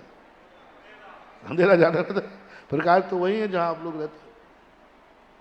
पर सावधान, 24 घंटे ध्यान रखो, दीपक का घी खत्म नहीं हो जाए, दीपक की बाती गड़बड़ ना हो जाए, दीपक कहीं कोई फोड़ ना देवे, दीपक को कोई हवा का झोंका भुजा नहीं देवे। चिमनी लगाओ, जैसे बने तैसे। पूज्यवर समंत्रबद्ध महाराज ने एक बार सम्यक दर्शन होने के बाद बस उसको पकड़ लिया, मिथ्या दृष्टि को नहीं पकड़ा। मिथ्या दर्शन के संबंध में ज्यादा बातें नहीं बोली महाराज ने, कोई ज्यादा नहीं कहा, बस जितना वर्णन किया सम्यक दर्शन होते ही बस उसको कहा, बस तू दृढ़ हो जा, निसंकेत हो जा, निसंकेत हो जा, बस इसमें दोष न लग जाए। 25 दोषों से बचा ले, तेरी जिंदगी में कभी अंधकार ना। बस एक कला, एक छोटे से दीपक की कला, एक छोटे से माचसिकारी कला, एक छोटा सा भेद विज्ञान, यदि वो कला आ गई तो महानुभाव आप कितने बड़े पापी क्यों ना हो, चिंता मत करना। जिस दिन गुरु का ज्ञान की किरण तेरे कान में पहुंच जाएगी, उसी दिन सारा अंधकार भाग जाएगा। जैसे अंजन चोर, जैसे विद्युत चोर, विद्युत चोर भी एक आता है, 500 का सरदार था, 500 डाकुओं का। आपके बाजू में मथुरा जी है, जम्मू कुमार, एक बहुत बैरागी थे, लेकिन माँ का अकेला बेटा था, तो माँ ने उसको फंसाने का भाव किया, बेटा तुम गृहस्थी में जाके फिर चला जा। उसने कहा मत उलझाओ माँ गृहस्थी में, एक बार उलझने के बाद फिर नहीं निकल पाएंगे। अब माँ कैसे भी हो, स्त्री तो है। त्रिया चरित्रम पुरुषस्य भाग्यम देवो न जानाति कुतो मनुष्य। बहुत कठिन है। एक माँ नहीं रह पाई। माँ भी जब स्त्री में उतर पाया तो बेटे की जिंदगी बर्बाद कर देती। एक माँ का तो माँ जब स्त्री बन जाती है, बहन जब स्त्री बन जाए, पत्नी खतरनाक नहीं है, स्त्री खतरनाक है, नारी खतरनाक। आप लोग वो पढ़ते ना 10 लाख क्षण की पूजा ब्रह्मचर्य व्रत की, महिलाएं बहुत झगड़ा करती हैं। महाराज ये पुरुषों ने मार लिख करके कहा संसार में विषबेल नारी। हाँ, और ये लोग ये पंक्ति थोड़ी जोर से और पढ़ते हैं, और महिलाएं हो तो थोड़ा और जोर से पढ़ते हैं। नारियों को बहुत बुरा लगता है, इतना बुरा लगता है कि नारी की निंदा सन 1980 की घटना है, संभवतः सागर की बात है। पूज्य गुरुदेव प्रवचन सार पढ़ा रहे थे। प्रवचन सार की चारे चूलिका में 11 गाथाएं आई हैं नारी निंदा की। जा बिना न बट्टदी नारी, इन दोषों के बिना नारी हो ही नहीं सकती। अरे नारी बैठी थी, नाम नहीं ले रहा हूं, इतना झगड़ा किया, इतना झगड़ा किया। आप साधु लोग होकर के, पुरुष होकर के भी, भाई एक कुंदकुंद स्वामी, अरे कुंदकुंद स्वामी होंगे वे पुरुष थे, उन्होंने भी नारियों को पैर की जूती समझ रखा है। अरे क्या एक स्वामी, पुरुषों के दोष गुनाह कितने हैं, नारियों के दोष देखते हो। पुरुषों के चरित्र बताओगे, पुरुषों के चरित्र देखो क्या है, नारियों की निंदा, जहां देखो वहां नारी की निंदा। तुलसीदास ने लिख दिया ढोल ढोल गंवार शूद्र पशु नारी रहे ताड़ना के अधिकारी। बोले सब पुरुषों ने लिखे हैं, नारियों को अपनी पैर की जूती बनाने के लिए लिखा है। बहुत बहस हुई हमारे आचार्य से। महिलाओं के मुंह बहुत कम लगते हैं, और महिलाओं के मुंह लगना भी नहीं चाहिए। सही पुरुष है तो कभी महिलाओं के मुंह मत लगना। ज्यादा मुंह लगने की जरूरत नहीं है, नहीं तो वहीं त्रिया चरित्र सामने। थोड़ी बहुत समझाया, नहीं समझी, महाराज ने प्रवचन सार बंद कर दिया स्वाध्याय। वे 11 गाथाएं हम लोगों को सागर में शांति कुटी में इरियापत के समय जब कोई नहीं था तब पढ़ाई, क्योंकि बाहर पढ़ने ही नहीं दे। पढ़ने नहीं, ये गलत है, ये निकालो, अलग से पढ़ाना, तो लोगों को बड़ा बुरा लगता है। महान महिलाओं, कभी महान आत्मा, मैंने पहले ही कहा, महान आत्मा कभी तुम्हारी बुराई करे तो उसे बुरा मत मानना, उसको समझने का प्रयास करना, बुरा मत मानना। मैंने कल परसों कहा ना, बाप ने और गुरु ने मुझे पापी कहा है, बुरा मत मानना, समझना कि तुम्हारे पाप की इतनी अति हो गई कि जो बाप के मुख से भी पापी निकल आया, समझना। वो नारी समझना। वहां मैंने समझाया, कई बार झगड़े आए, मेरे पास भी आए, पर मैं मुंह तो नहीं लगता हूं, लेकिन समझा जरूर देता हूं। मैंने उनको समझाया, मैंने कि देखो यहां क्या लिखा है, तुलसीदास ने क्या लिखा है, ढोल गमार शूद्र पशु। पूजा में क्या लिखा है, संसार में विषबेल नारी लिखा है ना, माता तो नहीं लिखा। बोलो, स्त्री तो, पत्नी तो नहीं लिखा, बहन तो नहीं लिखा, बिटिया तो नहीं लिखा, ये चार चीजें तो नहीं लिखी।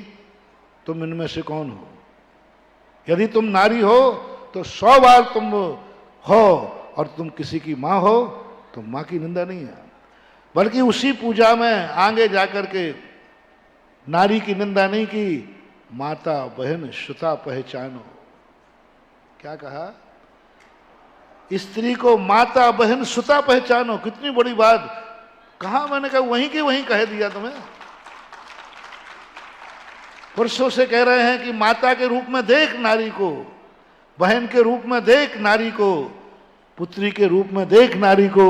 नारी बिस्वेल कहाँ है? नारी तो पूजनीय है, लेकिन माता पूजनीय है, नारी नहीं। नगर नारी को प्यार यथा कादे में हेम अमल है। वही छेड़लाकार, वही पंडित नारी की क्या परिभाषा बनाई? नारी किसे कहते हैं? नगर नारी, गणिका को नारी बोलते हैं। तुम्हारी अकल चुटैया में रहेगी। और फिर अब मेरा नेचर है कि पहले तो जम के तुम्हारे उत्तर देने लायक नहीं रहो, और फिर जम के एक झापड़ मारते हैं, तुम्हारी अकल चुटैया में है। नारी, नारी बिस्मिल थी, है और रहेगी। तुम कौन हो? बोलो, तुम किसी की मां हो कि नहीं? किसी की बहन हो कि नहीं? किसी की पत्नी हो कि नहीं? किसी की बिटिया हो कि नहीं? कि आकाश से टपकी थी? बोलो ना। तो तुम अपने आप को नारी मानती क्यों हो? नारी मानती क्यों हो तुम अपने आप को? नारी मानोगे तो तुम्हारे अंदर ये दुर्गुण थे, हैं और रहेंगे। कुंद कुंद स्वामी ने भी नारी शब्द जान बिना बट्टदी नारी, नारी शब्द का प्रयोग किया कुंद कुंद भगवान ने प्रवचन सार की चाली कर। इसके बिना नारी हो ही नहीं सकती। मैंने तो कहीं नहीं सुना आज तक किसी आचार्य के मुख से कि किसी आचार्य ने मां की निंदा की हो, बहन की निंदा की हो, बेटे की निंदा की हो, बिटिया की नहीं की। बोलो, तुम कौन हो? आज से अपने आप को नारी मत मानना। और मुझे विश्वास है 4 में से कोई ना कोई तो तुम हो। मान लो मां नहीं हो, संतान नहीं है, कोई बात नहीं। भैया नहीं है, बहन नहीं हो, भैया नहीं है, चलो कोई बात नहीं, बहन नहीं हो, माता बन। लेकिन सारी नारियां बेटी तो हैं कि नहीं? किसी न किसी। बिना बहन के तुम रह सकती हो, माता के बिना रह सकती हो, लेकिन बिटिया के बिना तो नहीं रह सकती। बिटिया तो तुम हो ही। अपने आप को बेटी मान करके दुनिया में गुजरो। देखें कौन तुम्हारे ऊपर लांछन लगाता है, कौन तुम्हारे ऊपर उंगली उठाता है, और कौन आचार्य, कौन साधु तुम्हारी निंदा करता है। मैंने आज तक बेटी की निंदा नहीं सुनी। नारी की निंदा तो होगी।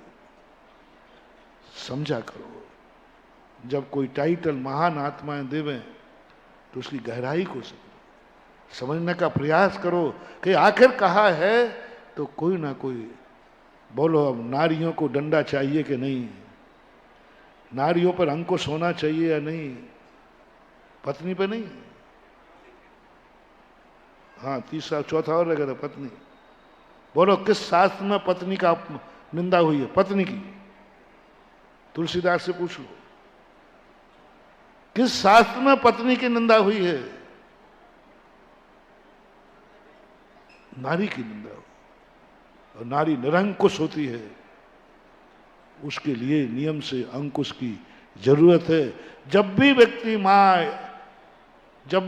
मां नारी बनेगी, जब भी व्यक्ति बहन नारी बनेगी, जब भी व्यक्ति पत्नी नारी बनेगी, नियम से उसमें ये दोष आए बिना रहेंगे नहीं, नियम से बने रहेंगे।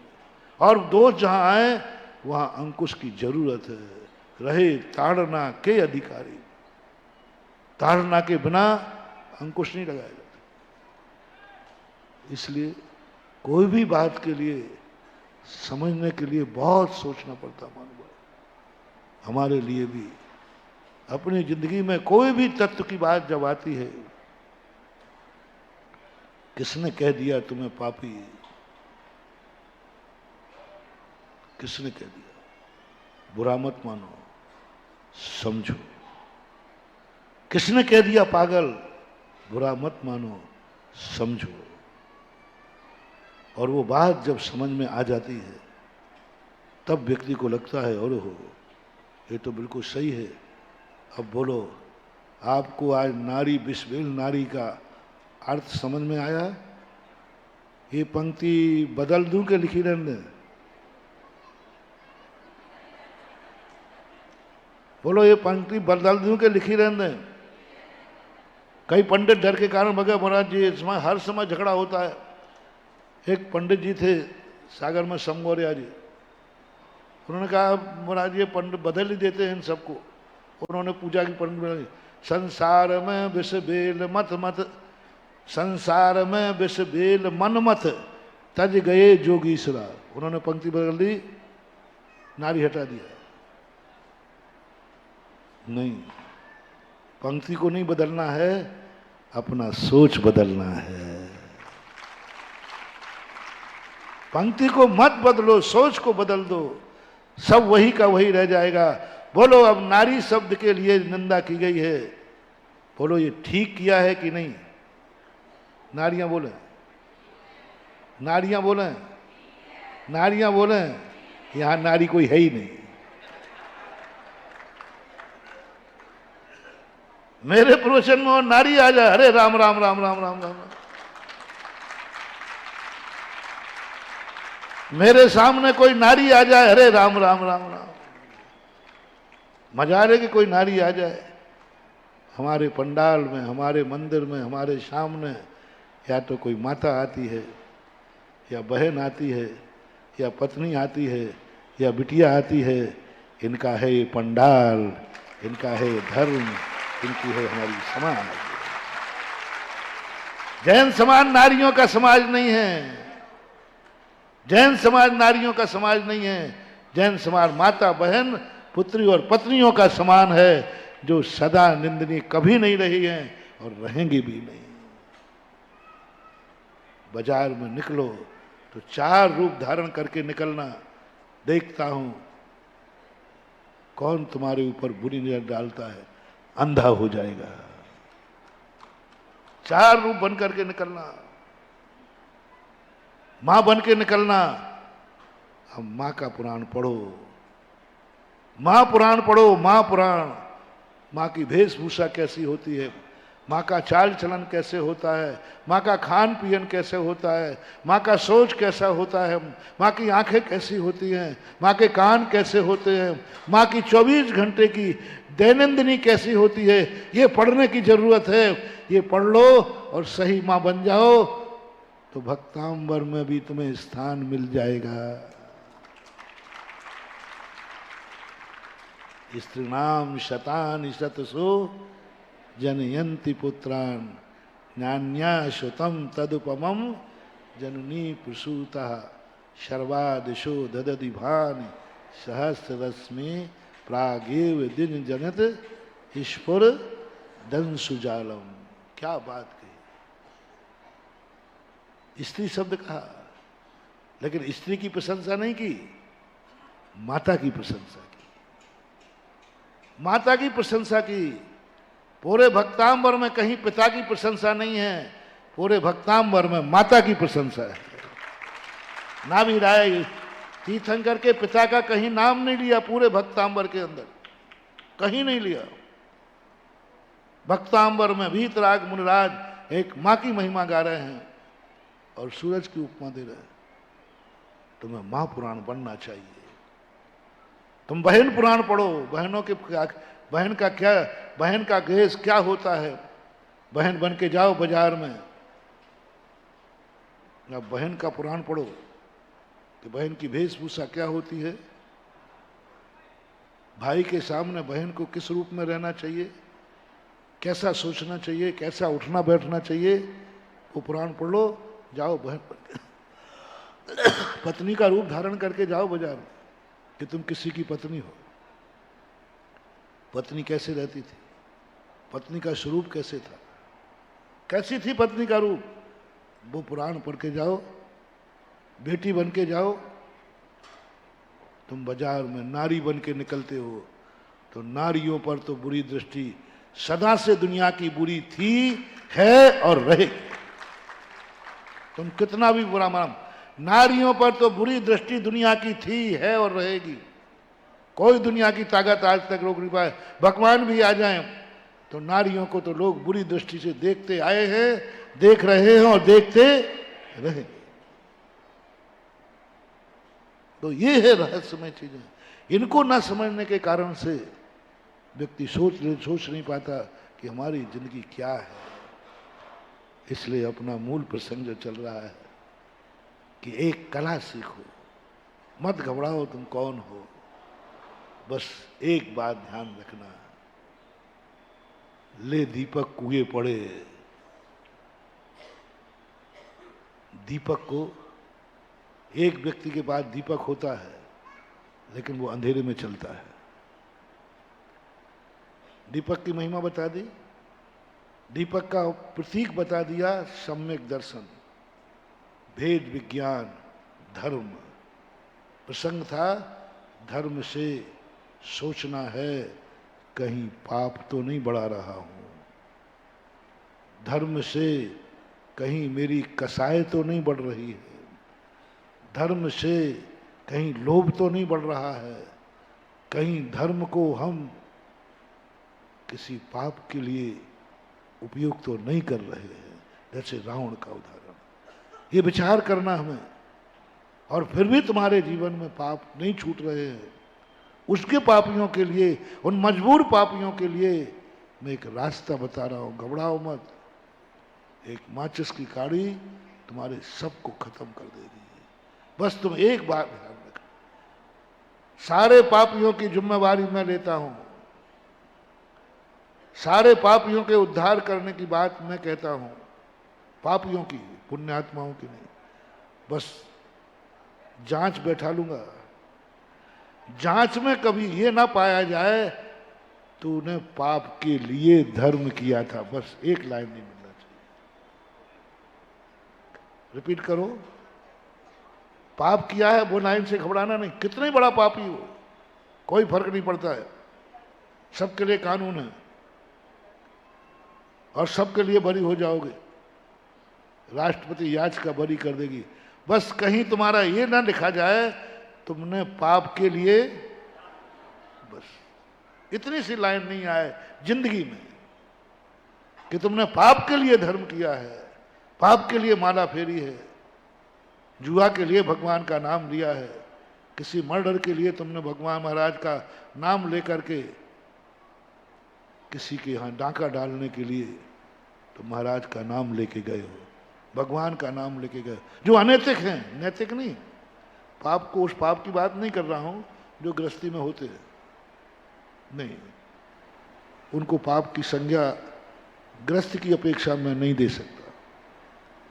मैं उन पापों की बात कर रहा हूं जो तुम्हारे कुल की मर्यादा के विरुद्ध है, तुम्हारी गृहस्थी के विरुद्ध है, जिसको तुम खुद मानते हो कि ये पाप है। उन पापों के, जिसको मैंने तुमसे कहा था, ऐसा पाप, ऐसी बुराई जो तुम खुद मान रहे हो कि मेरे में बुराई है और ये बुराई मेरे से छूट नहीं रही है। होंगे बहुत सारी बुराई, संसार में बहुत लोग हैं। अपनी अपनी अंदर चले जाओ, अपने अंदर अंदर झांको, कोई एक बुराई जरूर तुम्हारे पास है जो तुम नहीं चाहते हो, फिर भी छूट नहीं रही। तुम किसी को बताने की हिम्मत भी नहीं कर रहे हो। ऐसी गंदी बुराई है कि डॉक्टर को भी नहीं बता सकते, गुरु को भी नहीं बता सकते, भगवान को भी नहीं बता सकते। और है बुराई तुम्हारे, इतनी खतरनाक बुराई है, तो भी मैं तुमसे कह रहा हूं घबराना नहीं। बस घबराना नहीं, इतना कह देना कहीं उसके नीचे ये तो नहीं लिखा है इस पाप के लिए तूने धर्म किया था। यदि ये टाइटल लग गया तो आई एम सॉरी प्लीज, फिर नहीं बचा पाऊंगा, फिर तो नरक जाना ही पड़ेगा, कर्म की सजा भोगना ही पड़ेगा। और यदि ये नहीं लिखा है तो बस वो तो देखो मजा आ जाएगा बहुत जल्दी। सम्यक दर्शन रूपी एक अंतर्मुख की जो बात कही थी, एक अंतर्मुख में बस अब सम्यक दर्शन की यदि अनुभूति हो गई हो, अपन को ऐसा लग रहा हो मैं तो प्रकाश में हूं, मेरी जिंदगी में अंधेरा है ही नहीं। कभी फीलिंग करना, मुझे नहीं लग रहा है कि मेरी जिंदगी में अंधेरा है, मेरी जिंदगी में भगवान है। चलो, मेरा कोई कुछ नहीं बिगाड़ सकता, मैं कभी नहीं भटक सकता हूं, क्योंकि मेरी जिंदगी में सच्चा भगवान का दीपक है, वो खुद है। भटकना नहीं। आप भगवान को सच्चे का हाथ डगमगा मत जाना, कहीं बहकावे में मत आ जाना। एक में वो यही है, यही था, यही रहेगा। अब कितने भी तुम्हारी जिंदगी में कुछ आ जाए, भगवान मत बदलना, जहां तहां नहीं, एक, बस एक को मान करके फिर कहो अब मेरा कुछ भी नहीं बिगाड़ सकता कोई, क्योंकि मेरी जिंदगी में भगवान रूपी दीपक जल रहा है। ऐसे ही गुरु को मानो। तुम्हारी दृष्टि में कह रहा हूं, यदि तुम्हारी दृष्टि में तुम्हारा गुरु सच्चा है, बस अब भटकना मत, अब कुछ नहीं सोचना। कह दो सारी दुनिया को चुनौती दे दो, कुछ नहीं हो सकता। नमोकार मंत्र, बस अब भटकना मत, मंत्रों में यहां मत भटकना, बस कहना मेरा कोई कुछ नहीं बिगाड़ता, सारे देवताओं को मेरी चुनौती है, आ जाओ तुम मेरा तखत भी हिला दो तो तुम्हें देवता जानू, आ जाओ। मैं बहुत बड़ा साधक नहीं हूं, ध्यान रखना, मैं बहुत छोटा सा साधु, फिर भी मेरी बुलंदी देखी है, कुछ भी नहीं, कोई भी ना मेरे पास कोई सिद्धियां हैं ना रिद्धियां हैं, कुछ नहीं है, बस देवताओं को ललकार रहा हूं, चारों निकाय के देवताओं को ललकार रहा हूं। है कोई हिम्मत किसी देवता में तो मेरा तखत हिला के दिखा देवे, क्योंकि मेरे पास नमोकार मंत्र का दीपक है।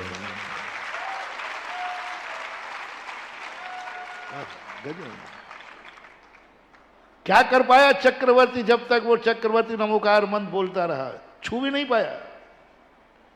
देवता था, जैसे उसको फेंकने की बात आई तो चक्रवर्ती क्या कर रहा था, नमोकार मंत्र पढ़ा, कांप गया वो, ये तो नमोकार मंत्र पढ़ रहा है, और डर के पढ़ रहा था, तो भी डर के पढ़ते हुए भी नमोकार मंत्र पढ़ रहा है, कांप गया वो, छू नहीं पाया।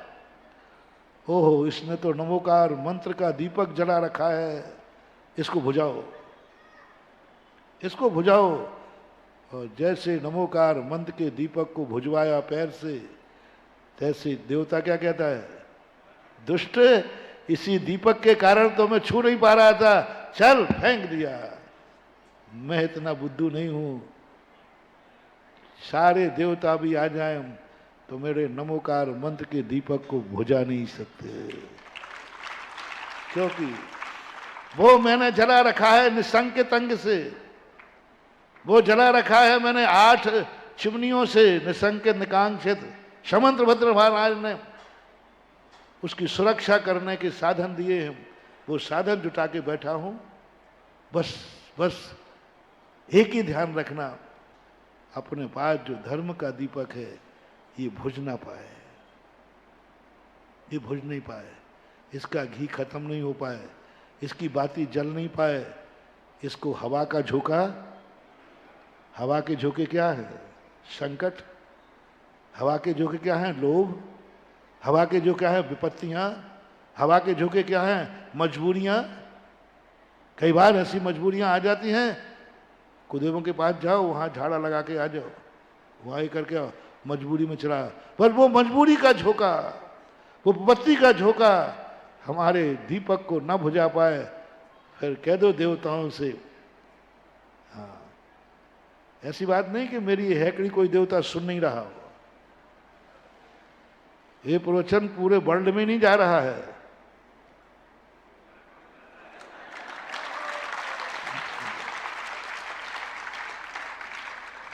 देवता भी सुन रहे होंगे, और कहो यहीं कोई बैठा बैठा हो देवता आ गया हो तो क्या पता, कोई भरोसा दोगे? वो तो उनको क्या भरोसा। और मुझे मालूम है कि कोई देवता यहीं बैठ सकता है, आ सकता है, और मुझे मालूम है कि मेरी आवाज कोई ना कोई देवता सुन रहा हो, फिर भी निडरता के साथ बोल रहा हूं, क्योंकि मेरे पास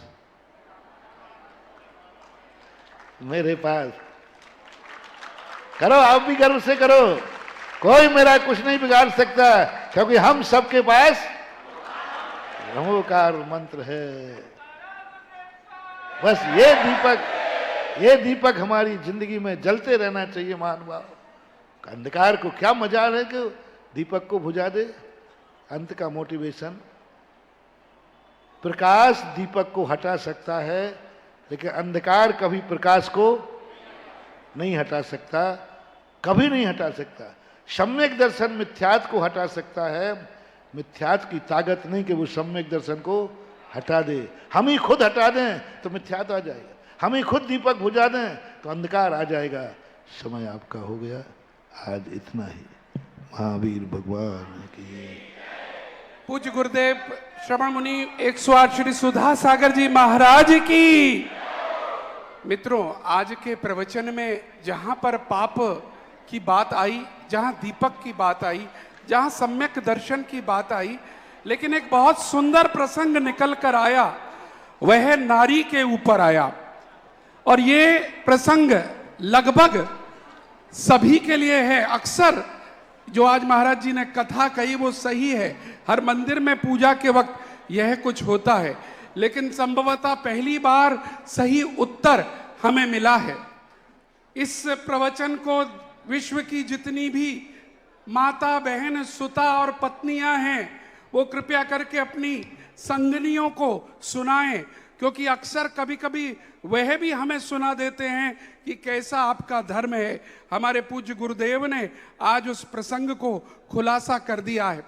हम चाहते थे अक्टूबर के महीने में आपकी ओर से कोई प्रपोजल आता, इस तरह का कोई महिला सम्मेलन हो।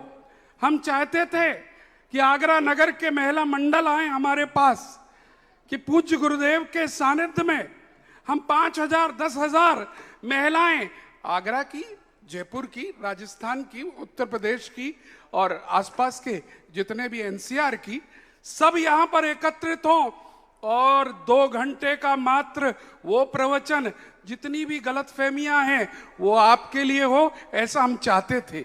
लेकिन अभी तक आपकी तरफ से कोई प्रपोजल नहीं आया है। हम थोपते नहीं है, गुरुदेव के सच्चे शिष्य हैं।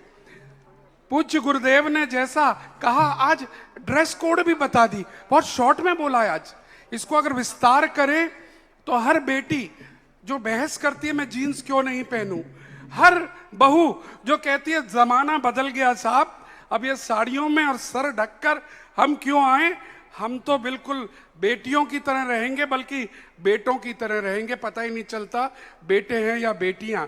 बड़ा मुश्किल हो गया है। कभी कभी हम जैसे लोग जो गृहस्थ हैं, हमारी भी आंखें शर्म से नीची हो जाती हैं जब हमारी बहन, बेटी, और महाराज जी अक्सर कहते हैं दादियां, एक नया फैशन दादियों ने चलाया है, मैक्सी और क्या उनसे होते हैं, उनमें किटी पार्टी करती हैं, अपने आप को 18 साल की करके दिखाती हैं। These things should be learned. और मैं चाहता हूं एक महिला सम्मेलन हो, और वो महिला सम्मेलन भारत का हो, और उसको आगरा की महिलाएं लीड करें। उसमें कुछ आपको कुछ नहीं करना है, करेंगे गुरुदेवी, आपको सुनना है।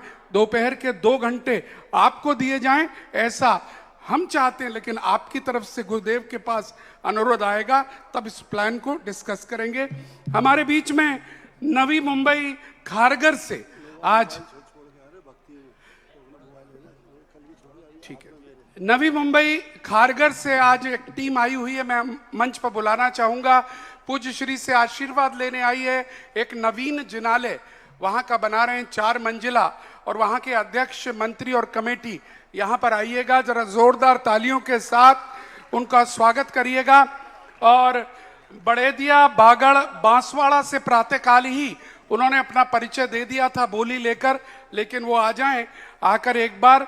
और आज ललितपुर से भी आए हैं लोग, ललितपुर में भी प्रातःकाल उन्होंने बोली लेकर पहले ही अपनी उपस्थिति दर्ज कर दी थी। सहारनपुर से भी लोग आए हुए हैं, उन्होंने भी प्रातःकाल में ही बोली लेकर और शांति धारा करके अपनी उपस्थिति दर्ज कर दी थी। और नारिली कमेटी के भी लोग आए हैं, श्रीफल अर्पण कर लें। सिर्फ 2-3-4 लोगों को हमने बुलाया है, चलिएगा सभी के साथ। अब हाँ, मैं 2 मिनट, और मैं चाहूंगा इन सभी का सम्मान हमारी कमेटी के द्वारा कराया जाए। श्रीमान अमित जैन जी बॉबी हमारे मंत्री, श्रीमान पंकज भाई, हीरालाल जी बेनाड़ा साहब और सभी साथीगण, दिलीप जी आइएगा, हमारी कमेटी की ओर से सभी का सम्मान भी कीजिएगा। और अर्घ पढ़ेंगे अपन आचार्य श्री का, आइएगा आचार्य श्री का अर्घ।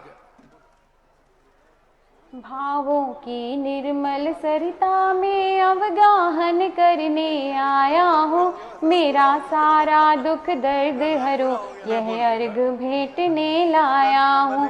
हे तपो मूर्ति, हे आराधक, हे योगीश्वर, हे महासंत, यह अरुण कामना देख सके युग युग तक आगामी बसंत।